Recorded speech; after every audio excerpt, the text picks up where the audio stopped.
Yeah, very much microplastic tyre wear particles, but also brake dust, clutch dust, exhaust emissions, unspent fuel coming out of the back of your car, fuel oils, lubricating oils, screen wash, AdBlue, all the chemicals associated with vehicles.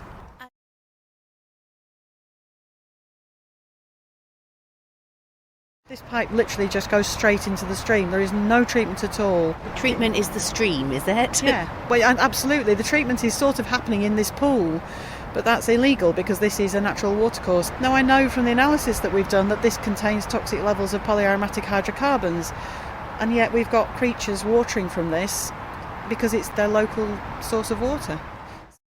The problem with polyaromatic hydrocarbons, the reason I get so agitated about them, which I do, is that they're truly horrible. So they don't kill the creatures, they mutate them, they cause them to deform at embryonic stage, so they're deformed before they're even fully grown, so they then can't thrive or feed, they can't always reproduce effectively, but also some of the effects of PAHs affect their behaviour.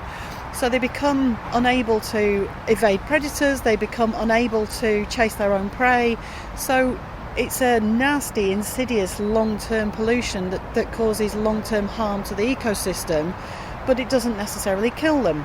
And so you might come and do a sample on a river and go, well, actually, we found some mayflies and some stoneflies and some freshwater shrimps, so that's okay. But actually, if you were to look under a microscope, they're smaller than they should be, they're not reproducing as effectively as they should be, they're accumulating these poisons within their body flesh, and so then that bioaccumulates up the food chain. But because there's no floating dead fish, nobody really notices and nobody really cares. You've got lots of heavy metals in there as well. There's probably a cocktail effect of all these heavy metals and petrochemicals that you are measuring here. These samples always fail for dissolved copper and dissolved zinc, and those again are both toxic to aquatic life. They normally come from sort of the brake pads of the car, isn't it? So the brake pads of cars and tyres as well, so they're in the tyre composition as well, so they can be included in the tyre wear, microplastic tyre wear particles. The one thing we don't measure is microplastic tyre wear particles because the laboratory methodology isn't really mature enough to be simple and cheap. It would be very expensive, but we know that road runoff like this is the biggest terrestrial source of microplastic particles in oceans. So, this little outfall in the outskirts of Chorley is contributing microplastic particles all the way down here into Sidbrook, into the River Douglas, into the River Ribble, and then out into the sea, and contributing to the harm in ocean life as well. We just don't measure that yet. But that's just the UK, and this is a global problem, and nobody's actually globally doing very much about this. Yeah, I was going to say... Last time I was down here, we found bloodworms and water fleas and nothing else. We're in Chorley in Lancashire, it's come down off the West Pennine Moors. This should be a little babbling stream that supports stoneflies and mainflies and freshwater shrimps and leeches and dragonflies and all sorts of aquatic creatures, but it's not, because it's grossly polluted every time it rains with toxins and oil. You can actually see the oil on the surface. This pipe... Well, you talk about known source. I mean, how many of these are there around the country? Oh, crikey, now you're asking. So National Highways know they've got 18,000. Well, I know this one isn't on their list, so this is 18,001. So I think they've got a lot more than they think they've got. But National Highways only operate 3% of the road network. So then if you consider all the other 97% of the roads, there's probably 1 million of them, we think, nationally, going from big ones like this to teeny-weeny little ones in the countryside. They don't all need treatment, but we need to acknowledge that they're all there and they're all causing pollution. They might not need treatment, but no one knows because they're not being tested, they're not being monitored, are they?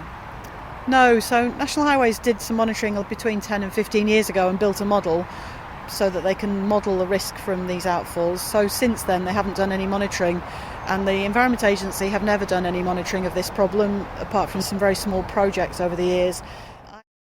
So these outfalls are polluted, there's no question about that. Nobody else would be allowed to discharge this into a water environment without a permit and therefore without the appropriate regulatory control. The agency don't do that because there is no funding stream for it, but you need to fix that. So if you were to make the highway authorities apply for permits for the most polluting of these outfalls, say the most polluting 3,000, taking a number off the top of my head, then they would have to pay for those permit applications, which would generate an income stream for the Environment Agency to then monitor those discharges and check for compliance against the permit. By doing that, you would generate an industry around the treatment of highway runoff, and most of the manufacturers and designers are British, so it would help the British manufacturing sector if you selected and purchased and installed some of their devices. So that would again generate income through tax revenue.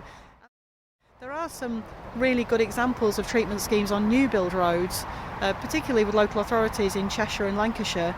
So it can be done, and we need to stop saying we can't do it and we won't do it, and we need to start saying how can we do it and get on with it.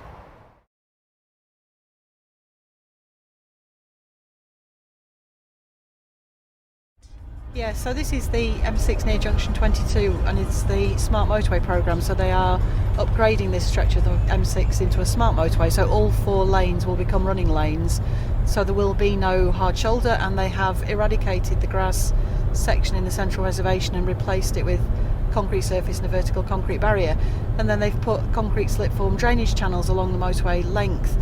The problem with that is that they have increased the surface area of the motorway, the impermeable surface area of the motorway, by getting rid of the grass in the central reservation and potentially extending the width of the motorway and putting in the emergency refuge areas, but they haven't introduced any treatment systems for that pollution. So there was already a problem with pollution from this motorway surface going into the local water environment, and now they've made it worse, and they still haven't done anything about treating the runoff into the water environment.